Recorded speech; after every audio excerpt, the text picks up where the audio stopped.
பரிசுத்தமுள்ள நாமத்துக்கு மகிமை உண்டாதாக. இந்த நாளிலும் தேவனுடைய சன்னிதானத்தில் பிரவேசித்து கர்த்தருக்கு ஆராதனை செய்யும்படி என் ஆண்டவர் எனக்கு பாராட்டுகிற அவருடைய அளவற்ற இரக்கங்களுக்காய் என் ஆண்டவருக்கு அதிகமாய் நன்றி செலுத்திக் கொள்கிறேன். மீண்டுமாய் கூட உங்களோடு சேர்ந்து கர்த்தரை ஆராதிக்கவும் அவரை தொழுது கொள்ளவும் கர்த்தர் எனக்கு பாராட்டுகிற அவருடைய அளவற்ற இரக்கங்களுக்காய் நான் நன்றி செலுத்திக் கொள்கிறேன். கர்த்தருடைய நல்ல நாமத்திற்கு மகிமை உண்டாதாக. இந்த நாளிலும் நாம் கர்த்தருடைய வார்த்தையை சிந்திக்கும்படி கர்த்தர் அருளுகிற வார்த்தை என்னவென்றால், யோவான் எழுதின இயேசுவின் சுவிசேஷம் 1ஆம் அதிகாரம் 12ஆம் வசனத்தை நாம் வாசிக்கலாம். யோவான் எழுதின இயேசுவின் சுவிசேஷம் 1ஆம் அதிகாரம் 12ஆம் வசனத்தை நாம் வாசிக்கலாம். அவருடைய நாமத்தின் மேல் விசுவாசம் உள்ளவர்களாய் அவரை ஏற்றுக்கொண்டவர்கள் எத்தனை பேர்களோ, அவருடைய நாமத்தின் மேல் விசுவாசம் உள்ளவர்களாய் அவரை ஏற்றுக்கொண்டவர்கள் எத்தனை பேர்களோ அத்தனை பேர்களும் தேவனுடைய பிள்ளைகளாகும்படி அவர்களுக்கு அதிகாரம் கொடுத்தார். அத்தனை பேர்களும் தேவனுடைய பிள்ளைகளாகும்படி அவர்களுக்கு அதிகாரம் கொடுத்திருக்கிறார். கர்த்தருடைய பரிசுத்தமுள்ள நாமத்துக்கு மகிமை உண்டாதாக. இந்த நாட்களிலே தேவனுடைய பிள்ளைகளாய் காணப்படுதான நாம் எல்லாரும் அவருடைய நாமத்தின் மேல் விசுவாசம் உள்ளவர்களாய் அவரை ஏற்றுக்கொண்டபடியினாலே நாம் தேவனுடைய பிள்ளைகளாய் காணப்படுகிறோம். தேவனுடைய பிள்ளைகளாய் காணப்படுவதான தேவனுடைய பிள்ளைகளாகி நாம இன்னும் தேவனுடைய பிள்ளைகளாய் இருப்பது கர்த்தருக்கு பிரியமல்ல. ஆனால் இதிலும் ஒருபடி மேலாக சென்று நாம் தேவனுடைய பிள்ளைகளுக்கு அடுத்த ஒரு லெவலுக்கு போக வேண்டும் என்று கர்த்தர் விரும்புகிறார். பாருங்க, இந்த உலகத்திலே ஒரு தாய் தன் பிள்ளையை பெற்றெடுக்கிறாள். அந்த பிள்ளையை பெற்றெடுத்த போது முதலாவது பாருங்க, அது தன் தாயிடத்திலே பாலுக்காக ஏங்குகிறது. அது குழந்தையை போல இருக்கிறது. அது குழந்தையாய் இருக்கிறபடினாலே அது தாயின் அரவணைப்பிலே இருக்கிறது. கொஞ்ச காலம் சென்ற பின்பு பாருங்க, அந்த பிள்ளை தவழ ஆரம்பிக்கிறது, எழுந்து நடக்க ஆரம்பிக்கிறது, பேச ஆரம்பிக்கிறது. படிப்படியா இந்த பிள்ளை வளருகிறது, தாய்மடியை விட்டு தூரம் போகிறது.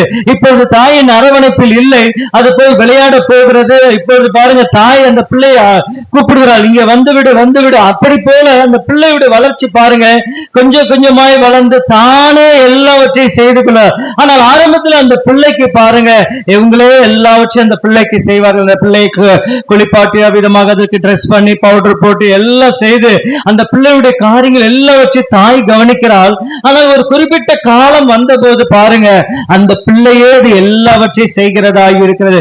அப்படி போல ஆவிக்குரிய ஜீவியத்திலே காணப்படுதான் தேவனுடைய பிள்ளைகளாகிய நாம் ஆண்டவரை ஏற்றுக்கொண்ட போது, அவருடைய நாமத்தின் மேல் விசுவாசம் உள்ளவர்களாய் அவரை ஏற்றுக்கொண்ட போது தேவன் நமக்கு அருளுகிற ஒரு பாக்கியம் ஸ்லாக்கியம் என்னவென்றால், அப்பா பிதாவே என்று கூப்பிடப்படும்படியான புத்திர சுவிகாரத்தின் ஆவியை நமக்கு கட்டளையிட்டிருக்கிறார். அப்படி போல நாம் அவரை அப்பா என்று சொல்லும் போது நாம் எல்லாரும் அவருக்கு பிள்ளைகளாய் மாறிவிட்டோம். இந்த பிள்ளைகள் பிறந்த பிள்ளைகள், இந்த பிள்ளைகள் அப்படியே இருக்கக்கூடாது. இந்த பிள்ளைகள் வளர்ந்து அவர்கள் ஒரு உயர்ந்த நிலைக்கு போக வேண்டும் என்று கர்த்தர் விரும்புகிறார். கர்த்தருடைய பரிசுத்தமுள்ள நாமத்துக்கு மகிமை உண்டாவதாக. பாருங்க, இந்த பிள்ளைகள் எப்படி மாற வேண்டும். யோபு 1ஆம் அதிகாரம் 6ஆம் வசனத்தை நாம் வாசிக்கலாம். யோபு 1ஆம் அதிகாரம் 6ஆம் வசனத்துக்கு வாங்க.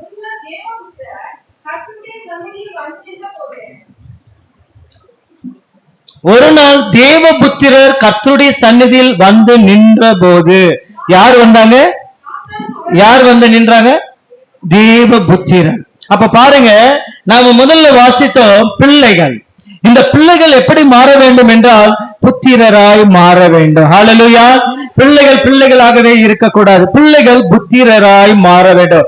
தேவனுடைய சன்னிதானத்தில் வந்து நிற்கிறவர்கள் யார் என்றால் தேவ புத்திரர்கள் என்று பார்க்கிறோம். இந்த தேவ புத்திரர்கள், நாம ஆரம்பத்துல தேவனை ஏற்றுக்கொண்டோம். எங்கேயோ ஒரு இடத்துல யாரோ ஒரு ஊழியக்காரர் ஒரு டிராக்ஸ கொடுத்து அந்த டிராக்ஸ வாங்கி படித்து நாம அதன் மூலமாய் ரட்சிக்கப்பட்டிருக்கலாம். இல்லை என்றால் எங்கேயோ ஒரு கன்வென்ஷன் நடந்திருக்கும். அந்த கன்வென்ஷன்ல அந்த பிரசங்கியா பேசின ஒரு வார்த்தை நம்முடைய இதயத்திலே அவை கிரியை செய்து அவ்விதமாக நம்மை ஆண்டவருக்குள்ளாக வழி நடத்தி இருக்கலாம். இல்லை என்றால் நம்முடைய நண்பரோ உறவினர்களோ இவ்விதமாக ஒரு ஆலயத்துக்கு கொண்டு சென்று அந்த ஆலயத்திலே தேவன் நம்மை தொட்டு இருக்கலாம். அவ்விதமாக நாம் தேவனுடைய பிள்ளைகளாய் மாறி இருக்கலாம். ஆனாலும் தேவனுடைய பிள்ளைகளாய் மாறினவர்கள் ஒரு நாள் எப்படி ஆக வேண்டும் என்றால் புத்திரராய் மாற வேண்டும். ஹல்லேலூயா. நாம் எல்லாரும் புத்திரராய் மாறுவதற்காகத்தான் தேவன் நம்மை அழைத்திருக்கிறார், அவருடைய பிள்ளைகளாய் மாற்றியிருக்கிறார். இந்த பிள்ளைகள் பிள்ளைகளாய் இருக்கக்கூடாது, புத்திரராய் மாற வேண்டும். தேவனுடைய சன்னிதானத்திலே தேவபுத்திரர் எல்லாரும் கூடி வந்து நின்றார்கள் என்று வாசிக்கிறோம். நாம் எல்லாம் தேவபுத்திரராய் மாற வேண்டும் என்று கர்த்தர் இந்த நாட்களில் நம்மிடத்தில் எதிர்பார்க்கிறார். இந்த தேவபுத்திரர்கள் எப்பொழுது தேவனுடைய சன்னிதானத்தில் நிற்கிறவர்களாய் காணப்பட வேண்டும். இன்றைக்கு ஞாயிற்றுக்கிழமை மனமகிழ்ச்சி நாள். எங்கே நிற்போம் என்றால் கர்த்தருடைய ஆலயத்தில் நிற்போம். ஏனென்றால் நாம் தேவபுத்திரர்களாய் காணப்பட வேண்டும்.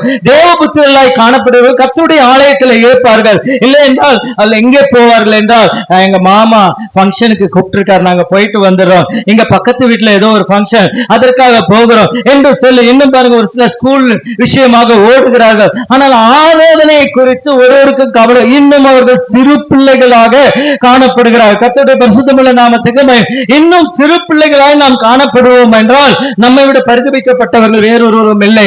நாம் இவ்வளவு காலம் தேவனை அறிந்திருக்கிறோம், தேவனுடைய சன்னிதானத்தில் வருகிறோம், இன்னும் பிள்ளைகளாகவே இருப்பது தேவனுக்கு பிரியமல்ல. நாம் வளர்ந்து புத்திரராய் மாற வேண்டும். ஹல்லேலூயா.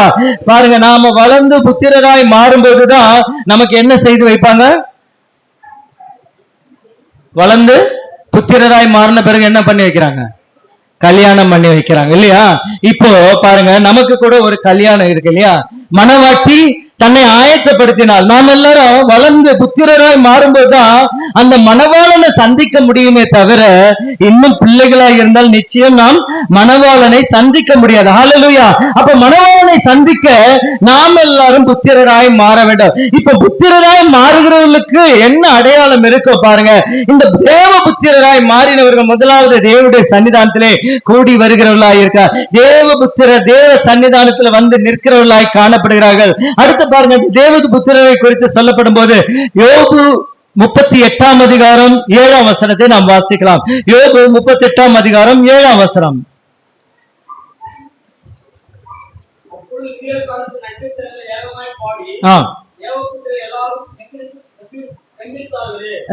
பாருங்க, நட்சத்திரங்கள் எல்லாம் பாடி தேவபுத்திரர் எல்லாரும் கம்பீரித்தார்களே. ஊழியக்காரர்கள் எல்லாம் அங்க பாருங்க, நட்சத்திரங்கள் எல்லாம் பாடுது. அதே நேரத்துல தேவபுத்திரர் என்ன செய்தார்னா அங்கே கம்பீரித்தார்கள் என்று சொல்ல. அப்படி என்றால் அவர்கள் ஆராதனை செய்கிறவர்களாய் காணப்பட்டார்கள்.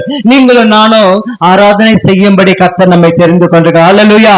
அப்ப நாம் ஆராதிக்கிற ஒரு கூட்டமாய் நாம் காணப்பட. தேவபுத்திரர் என்றால் அவர்கள் ஆராதனை செய்கிறவர்களாய் இருக்கிறார்கள். பாருங்க, நாம் எல்லாரும் ஆராதனைக்கு வருகிறோம். இந்த ஆராதனையில் மாத்திரம் ஆராதனை செய்கிறவர்கள் அல்ல, நாம வீட்டில் இருக்கும் போது நாம குடும்பமாய் கூடி கர்த்தருக்கு ஆராதனை செய்கிறவர்களாய் காணப்பட வேண்டும். ஒரு வீடுகள் கூட்டம் நடக்கிறது என்றால் அந்த வீட்டு கூட்டத்தில் சேர்ந்து அவ்விதமாக நாம் கர்த்தரை ஆராதிக்கிறவர்களாய் காணப்பட வேண்டும். தேவ புத்திரர்கள் எப்படிப்பட்டவர்களாய் இருப்பார்கள் என்றால் எப்பொழுதும் கர்த்தரை ஆராதிக்கிறவர்களாய் காணப்படுவார்கள். நீங்கள் ஆராதிக்கிற தேவ புத்திரர்களாய் மாற வேண்டும். சில வேளையில பாருங்க, நாம ஜெபம் பண்ணும் போது, நாம பாட்டு பாடி கர்த்தரை தொழுது கொள்ளும் போது சிலர் பாருங்க அப்படியே வாயை உம்முன்னு வச்சிட்டு இருப்பாங்க, பாட்டு பாட மாட்டாங்க, கை தட்ட மாட்டாங்க, ஆலயத்துல வந்து அமைதியா இருப்பார்கள். நாம் எதற்காக ஆலயத்துக்கு வருகிறோம் என்றால் 2 பார்ட் இருக்கிறது. இந்த தேவனுடைய ஆலயத்துல வரும்போது முதல் ஒரு பார்ட் நாம் கர்த்தருக்கு கொடுக்கிறது, இரண்டாவது ஒரு பார்ட் கர்த்தர் நமக்கு கொடுக்கிறார். இது 2 காரியமும் முக்கியமாக 2 சைமல்டேனியஸா நடக்க வேண்டும். கிவ் அண்ட் டேக் பாலிசி என்று சொல்ல. நாம பாருங்க, ஆண்டவர் சொன்னார், கொடுங்கள் அப்பொழுது உங்களுக்கு கொடுக்கப்படும். நாம கொடுக்காம எதையும் பெற்றுக் கொள்ள முடியாது. அப்ப பாருங்க, ஆராதனைக்கு வருகிற நாம ஆண்டவருக்கு கொடுக்க வேண்டியதை நாம் கொடுக்க வேண்டும். ஆராதனை செய்கிறவர்களாய் நாம் காணப்பட வேண்டும். கர்த்தருக்கு ஆராதனை செய்கிறவர்கள் தேவபுத்திரராய் இருக்கிறார்கள். பிள்ளைகள் செய்ய மாட்டார்கள். நம்ம பாருங்க, சிறு பிள்ளைகள் எல்லாம் இருக்காங்க நம்ம இடத்துல. அந்த பிள்ளைகளை பாருங்க, நாம எல்லாம் பாட்டு பாடி கொண்டிருப்போம், அது எதாவது ஒரு பேப்பரை எடுத்து நோட்டு எடுத்து கிறுக்கி கொண்டு இருக்கோம். ஏனென்றால் அது பிள்ளை, சின்ன பிள்ளையா இருக்கு. சிறு பிள்ளைகள் இன்னும் அவர்கள் அறியாதவர்களாய் இருக்கிறார்கள். அறியாத இளம் பிராயத்திலே அவர்கள் வித்தியாகில பாட புத்தகத்தை எடுத்துக்கொண்டு இல்ல ஒரு நோட் புத்தகத்தை எடுத்துக்கொண்டு ஒரு பென்சிலை வைத்துக் கொண்டு அவர்கள் கிறுக்கி கொண்டு இருக்கிறார்கள். ஆனால் தேவ புத்திரரோ அவர்கள் கர்த்தருக்கு ஆராதனை செய்கிறவர்களாய் காணப்படுகிறார். நீங்களும் நானும் தேவ புத்திரராய் மாற வேண்டும் என்று கர்த்தர் இந்த நாட்களிலே நம்மிடத்தில் எதிர்பார்த்தார். தேவ புத்திரர் ஆராதிக்க வேண்டும். அவரை ஆராதிக்கும் போது பாருங்க, அவர்கள் எல்லாரும் கூடியிருந்த இடம் அசைந்தது. எப்படி அசைந்தது? சும்மா உட்கார்ந்து கூடின போது அசைந்ததா? அவர்கள் எல்லாரும் கர்த்தரை பாட்டு பாடி அவரை கம்பீரமாய் துதித்த போது பரிசுத்த ஆவியானவர் அவர்கள் மத்தியிலே இறங்கினார் என்று பார்க்கிறோம். அருமையான தேவனுடைய பிள்ளைகளே, நான் முன்னதாக ஊர பக்கத்திலே ஊழியம் செய்து கொண்டிருக்கும் போது நான் ஒவ்வொரு நாளும் கர்த்தருடைய வல்லமை உணர்வதற்கு மிகவும் ஆவலாய் இருப்பேன். நான் போய் முழங்கால் படிட்டு ஜெபம் பண்ணும் போது நான் இவ்விதமாக ஜெபம் பண்ணேன், ஆண்டவரே நாங்கள் பாடுகிற பாடல்களை நீர் அங்கீகரிப்பீரானால் எங்கள் சபையை நீர் அவ்விதமாக உம்முடைய அக்கினியினால எல்லாரையும் ஆட்கொண்டு நடத்த வேண்டும். அது எப்பொழுது நடக்கும் என்றால், முதலாவது பாடல்ல நடக்கும், இல்லை என்றால் இரண்டாவது பாடல்ல நடக்கும், இல்லை என்றால் மூன்றாவது பாடல்ல கர்த்தருடைய வல்லமை வெளிப்படும். ஏதோ ஒரு பாடல்ல ஆண்டவர் தேவ ஜனங்கள் எல்லாம் ஆவியினால் ஆட்கொள்ளப்பட்டு எல்லாரும் கர்த்தருடைய ஆவியினால் நிறைவேற்றப்பட்ட அந்நிய பாஷைகளை பேச ஆரம்பிப்பார்கள். அதை நான் கவனிக்கும் போது என்னுடைய கண்களில் இருந்து கண்ணீர் வரும். ஆண்டவர் நம்மை அங்கீகரித்து கொண்டாரே என்று சொல்லி. இப்போ பாருங்க, இன்றைக்கும் நாம எல்லாரும் கூடி ஜெபம் பண்ணோம். எத்தனாவது பாட்டுல கர்த்தர் நம்ம இடத்துல இறங்கினா தெரியுங்களா? இன்னைக்கு நம்ம ஜெபம் பண்ணும்போது எத்தனாவது பாட்டு? இரண்டாவது பாட்டு. சரியா சொன்னீங்க. இரண்டாவது பாட்டுல கர்த்தர் நம்ம எல்லாரையும் ஆவிக்குள்ள ஆக்கி விட்டார். ரொம்ப சந்தோஷமா இது. ஏனென்றால் நாம் செய்கிற ஆராதனையை கர்த்தர் அங்கீகரிப்பார் என்றால் பாருங்க, அந்த நாட்களில் ஆசாரியன் பலிபீடத்தின் முன்பாக பலியை செலுத்தி ரத்தத்தை பலிபீடத்தின் மேலே 7 முறை தெளிப்பான். அப்பொழுது வானத்திலிருந்து அக்கினி இறங்கி அவ்விதமாய் பலியை பட்சிக்கும் என்று பார்த்தோம். அப்படி போல ஆசாரியர்களாகிய நாங்கள் ஒவ்வொரு முறையும் அவ்விதமாக தேவனுடைய சன்னிதானத்தில் வரும்போது இதை நாங்கள் மிகவும் ஜாக்கிரதையுள்ளவர்களாய் கருத்துள்ளவர்களாய் இருப்போம். நாங்கள் செய்கிற இந்த ஆராதனை ஆண்டவரே நீர் வந்து எங்களை அங்கீகரிக்க வேண்டும் என்று சொல்லி அதிகமாய் ஜெபம் பண்ணுகிறவர்களாய் காணப்படுகிறோம். ஆனபடினால்தான் 2வது பாட்டிலே கர்த்தர் நம்ம எல்லாரையும் அங்கீகரித்து விட்டார். ஹல்லேலூயா. கர்த்தர் நம்மை ஆசீர்வதித்தபடினாலே என் ஆண்டவருக்கு நான் நன்றி. அப்போ தேவபுத்திரர் இருக்கிறவர்கள் கர்த்தருக்கு ஆராதனை செய்வார்கள். அந்த ஆராதனையில கர்த்தர் மகிமைப்படுகிறார். பாருங்க சிஸ்டர் ஜெபம் பண்ணும்போது அங்க பாருங்க, பரலோகத்துல 24 மூப்பர்களும் 4 ஜீவங்களும் என்னிருந்த கேருபீன்களும் சேராபீன்களும் சேனைகளின் கர்த்தர் பரிசுத்தர் பரிசுத்தர் என்று ஓயாமல் சோத்தரித்துக் கொண்டிருக்கிறார்கள். இப்படிப்பட்ட ஒரு ஸ்லாக்கியத்துக்குள்ளாக அங்கே பரலோகம் காணப்படும் போது அந்த பரலோகத்துல பிரவேசிக்க போகிறதான நாமும் கூட இங்கே ஒரு பயிற்சி கொடுக்கப்படுகிறது என்றால் அது ஆராதனை செய்கிறது தான். அங்கே போய் நாம் பிரசங்கம் பண்ண போகிறது இல்லை, அங்கே போய் நாம சாட்சி சொல்ல போகிறது. என்னாலும் துதித்துக் கொண்டிருக்க போறோம். ஆட்டுக்குட்டியானவருக்கு முன்பாக ஒரு கூட்டம் நின்று எப்போது ஆட்டுக்குட்டியானவருக்கு துதி செலுத்த போகுது. பாருங்க, எண்ணிருந்த கேருபீன்களும் சேராபீன்களும் கர்த்தரை பரிசுத்தர் பரிசுத்தர் பரிசுத்தர் என்று சோத்தரித்து, அப்படிதான் நாமும் போய் அவர்களோடு இணைந்து கர்த்தருக்கு ஆராதனை செய்வோம். ஆனபடினால அருமையான தேவனுடைய பிள்ளைகளே, நீங்கள் எல்லாரும் தேவ புத்திரர்களாய் மாறிவிட்டீர்கள் என்றால் ஆராதனை செய்ய வேண்டும். இந்த ஆராதனையை முக்கியப்படுத்துங்கள். பாடல்களை பாடும் போது நன்றாக வாய்களை விரிவாய் திறந்து கர்த்தருடைய நாமத்தை அவ்விதமாக உயர்த்தி பாடுங்கள். ஏனென்றால் கர்த்தர் நமக்கு கொடுத்தது அதுதான். பாருங்க, எத்தனையோ பிரச்சனைகள் இருக்கும், போராட்டங்கள் இருக்கும் நம்முடைய வாழ்க்கையில, பலவிதமான பாடுகள் உபத்திரவங்கள். ஆனா ஆண்டவர் சொன்னாரு, நீங்க 10 நாள் உபத்திரவப்படுவீர்கள், அதற்கப்புறம் அது இல்லாம இருப்போம். ஹல்லேலூயா. எல்லாவற்றுக்கும் ஒரு காலம் இருக்கிறது, அது அப்படியே இருக்க போவதில்லை. ஆனபடினாலே அந்த பாடுகளை நினைத்து நீங்கள் கஷ்டத்தோடு இராதபடிக்கு அதை எல்லாம் ஓரம் கட்டிட்டு ஆண்டவரை துதிக்க ஆரம்பிங்க. துதிக்கும் போது கர்த்தர் பாருங்க நம்மை ஆசீர்வதிக்கிறார். அந்த துதியில ஒரு வல்லமை உண்டாகும். அந்த துதியில வல்லமை உண்டாகும் போது சாத்தானால் கொண்டு வரப்பட்ட பிரச்சனைகள் எல்லாரும் பாருங்க எல்லாமே ஒரு நினைப்பொழுதுல எல்லாம் மாறி போகும். ஏனென்றால் அந்த துதிக்கு அப்படிப்பட்ட ஒரு வல்லமை இருக்கு. ஹல்லேலூயா.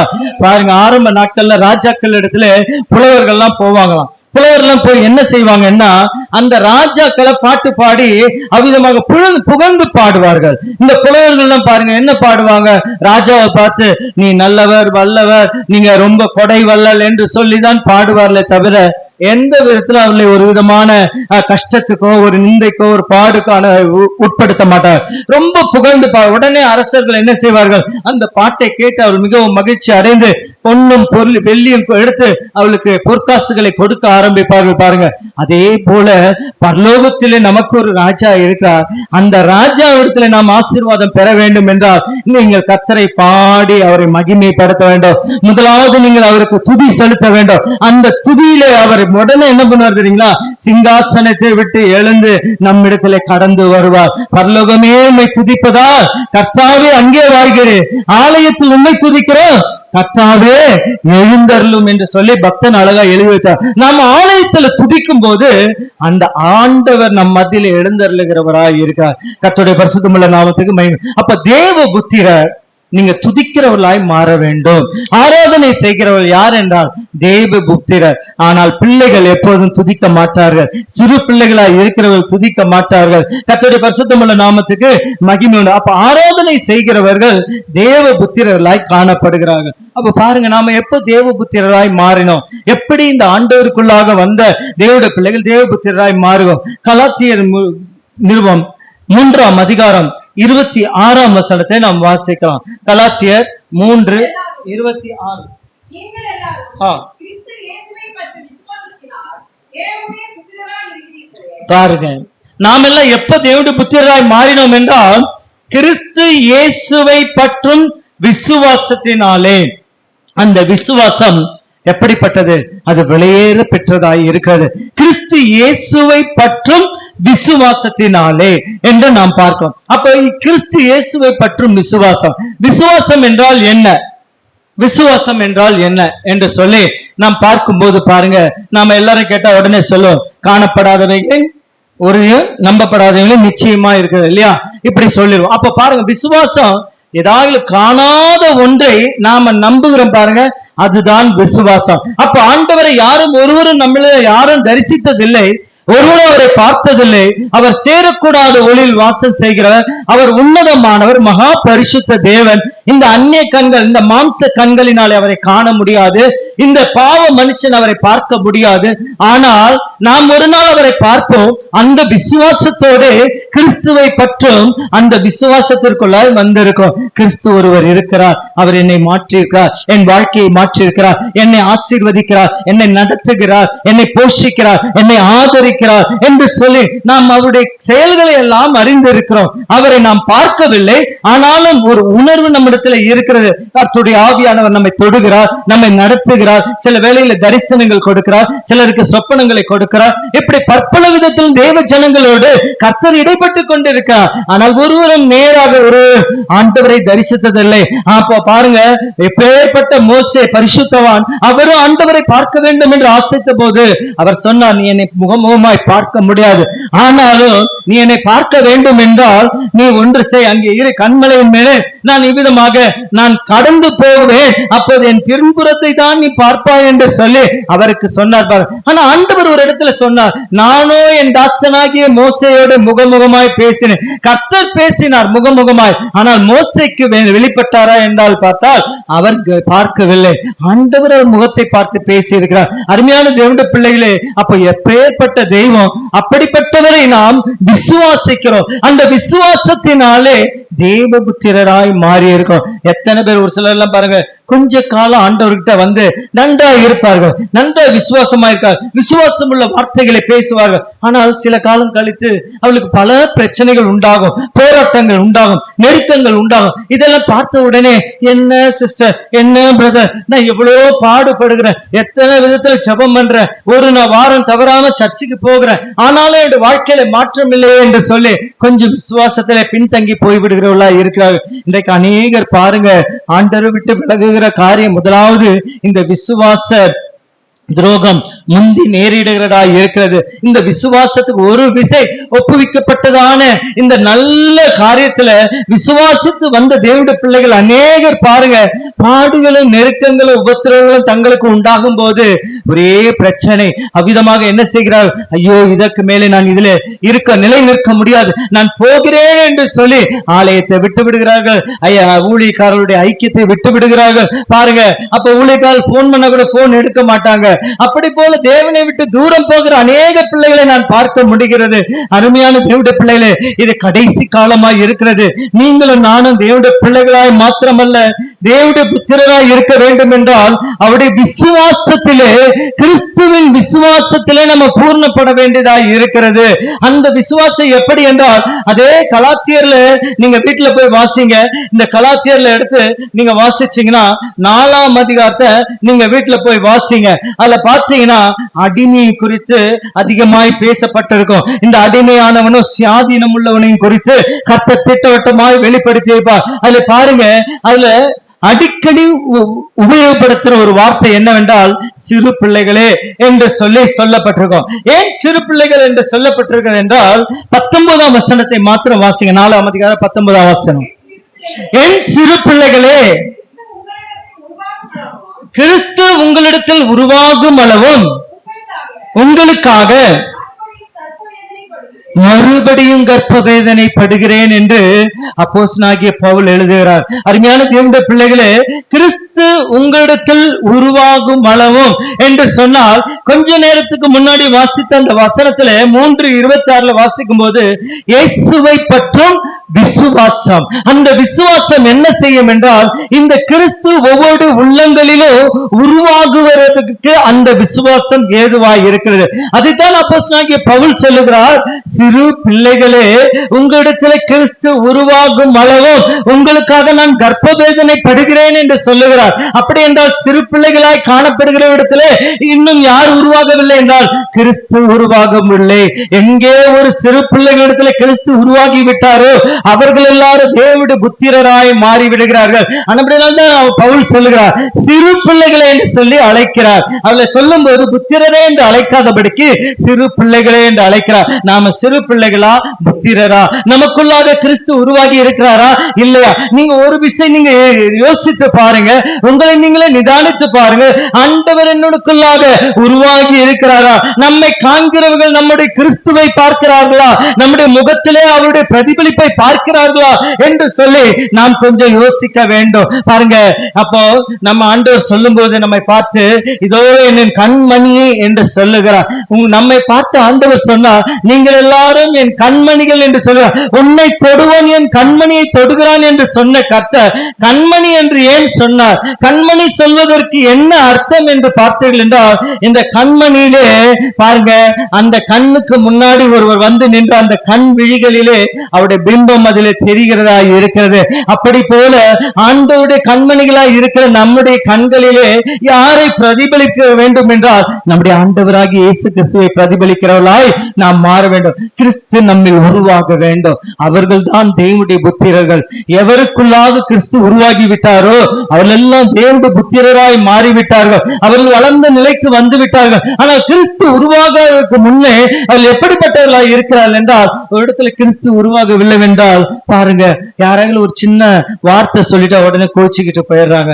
ஆண்டவரை எவ்வளவு பேர் எவ்விதமாய் அவரை வருத்தப்படுத்தி இருக்காங்க தெரியுமா? கூட இருந்தவங்களே அவங்கள ஆண்டவரை பற்பல விதத்தில் வேதனைக்குட்படுத்தி இருக்கிறார்கள். அப்படிப்பட்ட சூழ்நிலை எல்லாம் ஆண்டவர் ஒருபோதும் யாரையுமே கோபித்துக் கொண்டதில்லை. ஆண்டவருக்கு நன்றாய் தெரியும், 12 சீஷர்கள் தன்னோடு இருந்த போது அதுல ஒருத்தன் தன்னை பற்றி மறுதலிக்க போகிறான், இன்னொருவன் என்னை காட்டிக் கொடுக்க போகிறான் என்பதை எல்லாவற்றையும் அறிந்திருந்த கர்த்தர் அவர்களை தன்னோடு தான் வைத்திருந்தார். அவர் நினைத்திருந்தால் எப்பொழுதோ அவர்களை இருவரையும் வெளியே அனுப்பி இருக்கலாம். இன்னைக்கு அநேக சபைகள்ல பாருங்க, யாராலும் ஒரு விசுவாசிகள் ரொம்ப எடக்கு பண்ணிட்டு இருந்தாங்கன்னா அவங்கள உடனே நீங்க இனிமேல் சபைக்கு வராதீங்க என்று சொல்லி அனுப்பிவிடுவார். ஒருவரையும் சபையை விட்டு அனுப்புவதற்கு இங்கே நமக்கு அதிகாரம் இல்லை. ஏனென்றால் எந்த மனுஷனையும் பிரகாசிப்பிக்கிற மெய்யான ஒளி நம்முடைய இயேசுவாகிய தேவன். ஆண்டவர் நமக்கு கொடுக்கிறவெல்லாம் எல்லாம் சூப்பரா ரொம்ப பரிசுத்தமானவர்களை கொண்டு வந்து சபையில சேர்க்க மாட்டார். அவர்கள் எப்படிப்பட்டவர்களாக இருப்பார்? அவர்கள் குடிக்காரர்களாக இருப்பார்கள், அவர்கள் பெரிய பாவிகளாய் இருப்பார்கள், ஆண்டவரை அறியாதவர்களாய் இருப்பார்கள், நாத்திகர்களாய் இருப்பார்கள், தேவன் இல்லை என்று சொன்னவர்களாய் இருப்பார்கள், அநேக தேவ ஜனங்களை துன்புறுத்தினவர்களாய் இருந்திருப்பார்கள். அப்படிப்பட்டவர்களை தான் கர்த்தர் உள்ளே கொண்டு வருவார்கள். அடங்காதவர்களாய் இருப்பார்கள், மிகவும் மோசமானவர்களாய் இருப்பார்கள், கொலை செய்கிறவர்களாய் இருப்பார்கள். இப்படிப்பட்டவர்களால் கர்த்தர் தேவாலயத்தில் கொண்டு வருகிறார் என்றால் எதற்காக கொண்டு வருகிறார்? அவர்களை எல்லாம் சீர்படுத்தி ஸ்திரப்படுத்தி பலப்படுத்தி அவர்களை நிலைநிறுத்தும்படியாக கர்த்தர்களை நம்மிடத்திலே கொண்டு வந்து கொடுக்கிறார். பாருங்க, ஸ்கூல்ல பிள்ளைகளை சேர்க்கிறோம். இந்த பிள்ளைகள் படித்த பிள்ளைகளையா நாம் சேர்க்கிறோம்? படிக்காத பிள்ளைகளை படிக்க வைக்கும்படியாக ஸ்கூல்ல சேர்க்கிறோம். அங்கே பாருங்க, அந்த டீச்சர்ஸ்ங்க அந்த பிள்ளைகளுக்கு கற்றுக் கொடுத்து எல்லாவற்றையும் கற்றுக் கொடுத்து ஒவ்வொரு வருஷமும் அவர்களை ப்ரமோட் பண்ணி ஒரு நாள் பாருங்க அவன் தன்னுடைய மேற்படிப்பெல்லாம் முடித்து விட்டு ஒரு நல்ல நிலைக்கு வந்து நிற்கிறான். அருமையானது. அப்படி போல தேவனுடைய பிள்ளைகளாகிய நாமும் கூட பாருங்க, ஆண்டவருடைய சன்னிதானத்தில் வரும்போது ஒரு சாதாரண சிறு பிள்ளைகளாக தான் யாராலையும் நம்ம பாருங்க அங்கே வாசிக்கிறோம். பிள்ளைகள் பாருங்க, ஒரு எஜமான் வீட்டுல அந்த எஜமானுடைய பிள்ளைகள் பாருங்க, அவர்கள் சிறு பிள்ளைகளாக இருக்கும் வரைக்கும் அவர்களுக்கும் அடிமையானவனுக்கும் எந்த வித்தியாசமும் இல்லை. அந்த சின்ன பிள்ளையை பார்த்து யாரும் ஒன்னும் பெருசா கண்டு கொள்ள மாட்டாங்க. அவங்களும் பாருங்க அடிமைக்கும் ஒரு வித்தியாசமா இருக்காது. ஆனா எஜமான் வரும்போது பாருங்க, அந்த வேலைக்காரர்கள் எழுந்து நிற்பார்கள். எஜமான் என்ன சொல்லுகிறார்களோ கை கட்டி அவர் முன்பாக நிற்பார். ஆனா இந்த சின்ன பிள்ளை வரும்போது அவள் அப்படி செய்ய மாட்டார்கள். அந்த பிள்ளை அவர்களே போய் அவள் தூக்கி கொஞ்சி அந்த பிள்ளைகளை வளர்க்கிறவர்களாய் இருப்பார்கள். ஆனா அந்த பிள்ளைக்கும் அடிமையானவனுக்கு ஒரு வித்தியாசமும் இராது என்று சொல். அருமையான தேவனுடைய பிள்ளைகளே, நாம புத்திரராய் மாற வேண்டும். அப்ப புத்திரராய் மாறும்போது கர்த்தர் நமக்கென்று பற்பல விதமான ஆசீர்வாதங்களை வைத்திருக்கிறார். அப்ப முதலாவது கிறிஸ்துவை பற்றும் விசுவாசம் எப்படிப்பட்டதா இருக்க வேண்டும் என்றால், நம்மிடத்துல கிறிஸ்து உருவாக வேண்டும் என்று நாம் ஆண்டவர் சொல்லுகிறார். இந்த கிறிஸ்து ஒரு மனிதனிடத்துல உருவாகி விட்டார் என்றால் அவருடைய குணாதிசயங்கள் மாறுகிறதா இருக்கும். அவருடைய நடக்கைகள், நடை, உடை, பாவனைகள் எல்லாவற்றிலும் பாருங்க ஆண்டவரை நாம் பார்க்க முடியும். இன்றைக்கு பாருங்க, ஆனா அதாவது இந்த கிறிஸ்துவ தேவாலயங்கள்ல சிலர் உடுத்துகிற உடையை பார்த்தா மிகவும் மோசமாய் இருக்கிறது. அவர்கள் கிறிஸ்துவ தேவாலயங்களிலே வரும்போது பற்பல விதமாக இந்த உலகத்துக்கும் உலகத்தில் இல்லாத தேவனுடைய பிள்ளைகளுக்கு வித்தியாசமே இல்லை. இரண்டு பேரும் ஒரே மாதிரியான ஒரு நடையுடை பாவனைகளிலும் உடுத்துகிறதிலும் இப்படி மேக்கப் பண்ண எல்லாவற்றிலும் பாருங்க ஒன்றுமே வித்தியாசம் இல்லாமல் வருகிறார்கள். ஆனால் தேவன் சொல்லுகிறார், பிள்ளைகளே, சிறு பிள்ளைகளே, நீங்கள் புத்திரராய் மாற வேண்டும். கிறிஸ்துவுக்குள் நீங்கள் புத்திரராய் மாறும்போதுதான் நீங்கள் ஒரு நாள் பரலோக ராஜ்யம் செல்ல முடியும். நீங்கள் சிறு பிள்ளைகளாய் இருந்தால் அதை நீங்கள் சந்திக்க முடியாது, மணவாளனை சந்திக்க முடியாது என்பதை தேவனுடைய பிள்ளைகள் அறிந்து கொள்ள வேண்டும். அப்ப முதலாவது புத்திரராய் மாறுகிறவர்கள் கிறிஸ்து இயேசுவை பற்றும் விசுவாசத்தினாலே புத்திரராய் மாறினார்கள். இரண்டாவது பாருங்க, தேவபுத்திரர் எப்படி என்று சொல்லப்பட்டிருக்கு. மத்தேயு எழுதின இயேசுவின் சுவிசேஷம் 5ஆம் அதிகாரம் 9ஆம் வசனத்தை நாம் வாசிக்கலாம். மத்தேயு எழுதின இயேசுவின் சுவிசேஷம் 5ஆம் அதிகாரம் 9ஆம் வசனத்தை வாசிக்கலாம்.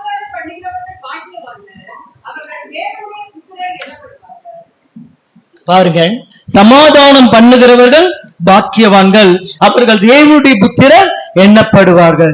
இப்ப சமாதானம் பண்ண வேண்டும். நாம பாருங்க, ஒருவரை ஒருவர் பார்த்து ஷாலோம் பிரதர், ஷாலோம் சிஸ்டர், மனுஷருக்கு சமாதானத்தை சொல்லுகிறோம். ஒரு வீட்டுக்குள்ளாய் நாம் ஹவுஸ் விசிட்டிங் போகும்போது அந்த வீட்டுக்குள்ள பிரவேசித்த உடனே அங்கே சமாதான வார்த்தைகளை கூறுகிறவர்களாய் இருக்கும். அப்ப இந்த சமாதானம் எங்கே பார்த்தாலும் சமாதானம், சமாதானத்துக்கு அடையாளமாக அநேக பாருங்க ஒரு அன்பின் புத்தத்தாலே வாழ்த்துகிறவர்களாய் இருக்கிறார்கள். அநேக இடங்களில் உலக பிரகாரமாக பார்க்கும்போது நிறைய பேர் பாருங்க உடனே ஒரு ஹக் பண்றாங்க, அதாவது கட்டி பிடிக்கிறார்கள். அப்ப அந்த சமாதானத்துக்கு அர்த்தமாக அவ்விதமாக செய்கிறார். எங்குமே சமாதானம். தேவனுடைய பிள்ளைகளாகிய நாம ஒரு புத்திரராய் மாறிவிட்டோம் என்றால் நாம எல்லா இடத்திலும் சமாதானம் பண்ணுகிறவர்களாய் காணப்பட வேண்டும். ஏனென்றால் இங்கே சமாதானம் பண்ணுகிறவர்கள் தான் தேவ புத்திரர்கள். மற்றவர்கள் என்ன செய்வார்கள்?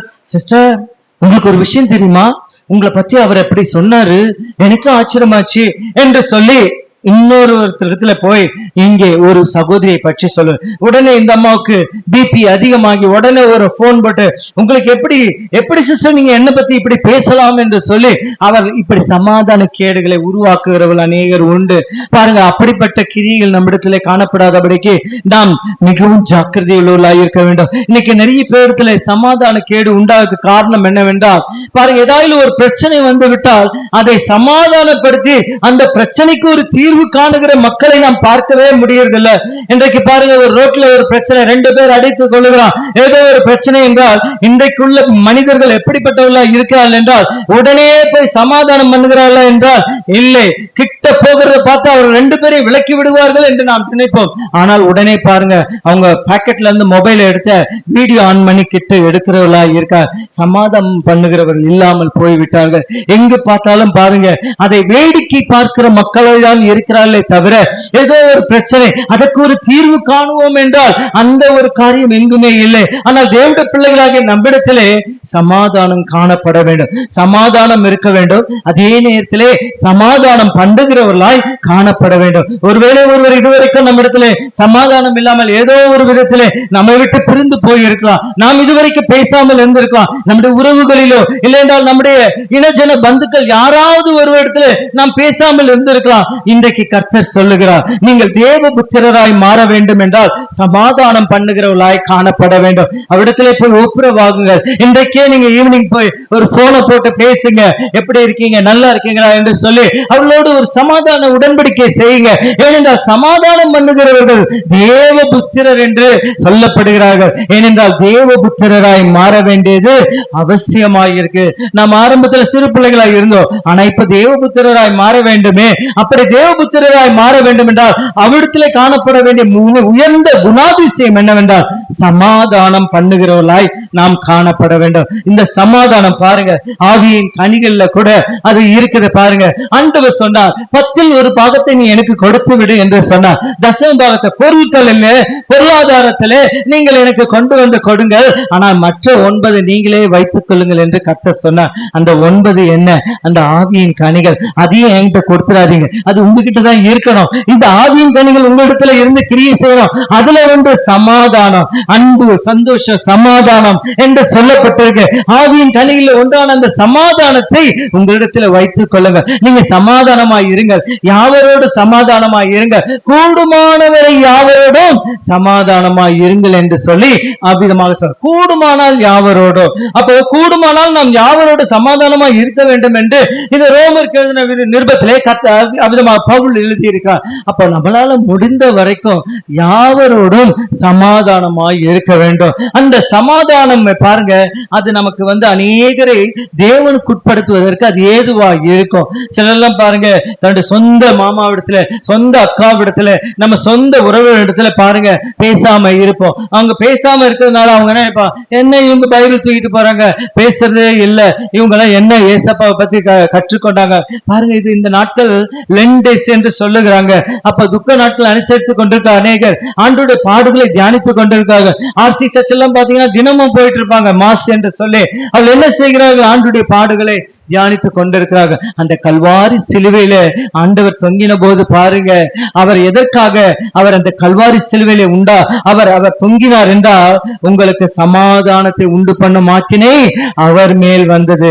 அந்த சமாதானத்தை உண்டு பண்ணும்படிதான் ஆண்டவர் எங்கே தொங்கினார் என்றால் அந்த கல்வாரி சிலுவையில.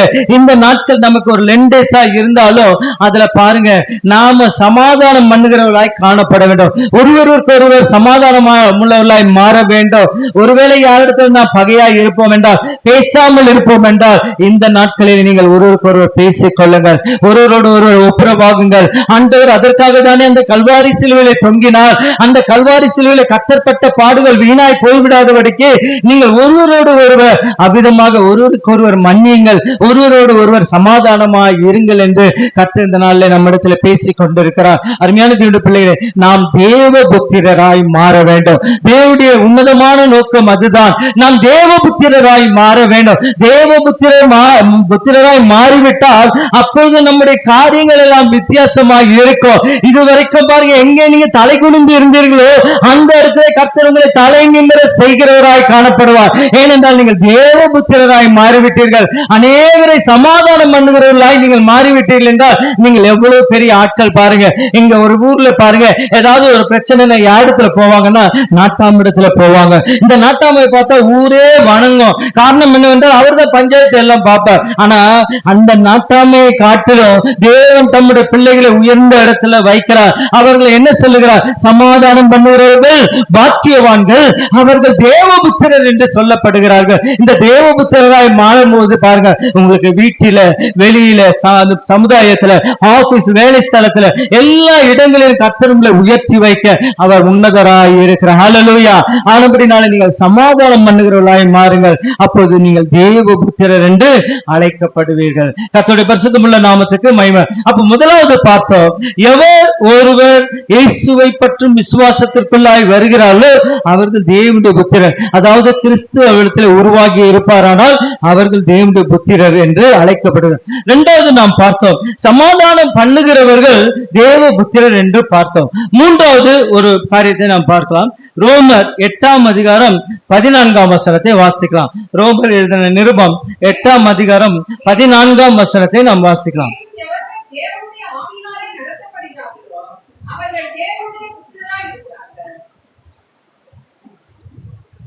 மேலும் எவர்கள் தேவனுடைய ஆவியினாலே நடத்தப்படுகிறார்களோ அவர்கள் தேவனுடைய புத்திரர் எண்ணப்படுவார்கள். அப்ப பாருங்க, அருமையான தேவனுடைய பிள்ளைகளே, நாம் எல்லாரும் தேவ ஆவியினாலே நடத்தப்படுகிறவர்களாய் காணப்பட வேண்டும். பாருங்க, நாம் எல்லாரும் பரிசுத்தாவி பெற்றவர்கள் தான். தேவனுடைய ஆவி உங்களில் வாசமாய் இருக்கிறது என்று சொல்லப்பட்டிருக்கு. ஒரு சிலர் சொல்லுவாங்க, ஐயா இன்னும் நான் பரிசுத்தாவி பெறலன்னு சொல்லுவாங்க. அதாவது பரிசுத்தாவி பெறவில்லை என்றால் அந்நிய பாஷையின் அடையாளத்தை அவர்கள் பெறாதபடினாலே பரிசுத்தாவி பெறவில்லை என்று நினைத்துக் கொண்டிருக்கிறார்கள். ஆனால் பாருங்க, வசனம் என்ன சொல்லுகிறது? நீங்கள் இயேசு கிறிஸ்துவை விசுவாசித்து அவரை ஏற்றுக்கொண்ட அந்த நாளிலே பாருங்க, உங்களுடைய இருதயங்களிலிருந்து எப்படிப்பட்ட ஊற்று வெளிவருகிறது தெரியுங்களா? ஜீவ ஊற்று உண்டாகிறது என்று சொல்லி பாருங்க. அப்போ பாருங்க, ஆண்டவர் சொன்னார், அப்போ அவனிடத்திலிருந்து ஜீவ ஊற்று புறப்பட்டு வரும். அப்ப ஆரம்பத்திலே கர்த்தரிடத்துல வரும்போது உங்களில் என்ன ஊற்றப்பட்டது? தேவ ஆவி ஊற்றப்பட்டிருக்கிறது. இந்த தேவ ஆவி எதற்காக ஊற்றப்பட்டது என்றால், நம்மை சகல சத்தியத்துக்குள்ளும் நம்மை நடத்தும்படியாக, உங்கள் பின்னாலே வழி இதுவே, இதிலே நடவுங்கள் என்று சொல்லுகிற அந்த சத்தத்தை நீங்கள் காதுகள் கேட்கும் என்று சொல்லப்பட்டிருக்கு. அப்படியானால் தேவ ஆவியானவர் நாம் ஒரு இடத்துக்கு போகும்போது போய் என்று சொல்லுவார். சில இடங்களிலே நீ போகாது என்று தடை பண்ணுவார். இந்த காரியத்தை நடத்தி என்று சொல்வார். ஒரு சில காரியங்களை நமக்கு சொப்பனங்கள் மூலமாகவும் தரிசனங்கள் மூலமாகவும் முன்னதாக அறிவிக்கிறவராய் இருக்கிறார். ஏனென்றால் நாம் தேவ ஆவியினாலே நடத்தப்படுகிறோம். ஆனால் தேவ ஆவியினாலே நடத்தப்படாதவர்கள் இன்னும் பிள்ளைகளாக, சிறு பிள்ளைகளாக காணப்படுகிறார். அவர்கள் தேவ ஆவியினாலே நடத்தப்படுகிறது இல்லை. பாருங்க, ஏதாவது ஒரு இடத்துக்கு போயிட்டு பிரச்சனையில மாட்டிக்கொண்டு அப்புறமா ஐயா கிட்ட பேசுவாங்க. பாருங்க, ஒரு சிலர் எல்லாம் பாருங்க ஐயா கிட்ட முதல்ல வர மாட்டாங்க. ஆனா ஆரம்ப நாட்கள்ல நம்ம தேவனுடைய பிள்ளைகள்லாம் எப்படி என்றால், ஒரு ஊருக்கு போனா கூட, ஐயா வர ஊருக்கு போலான்னு இருக்கோம், என்ன சொல்றீங்க அப்படின்னு கேட்பாங்க.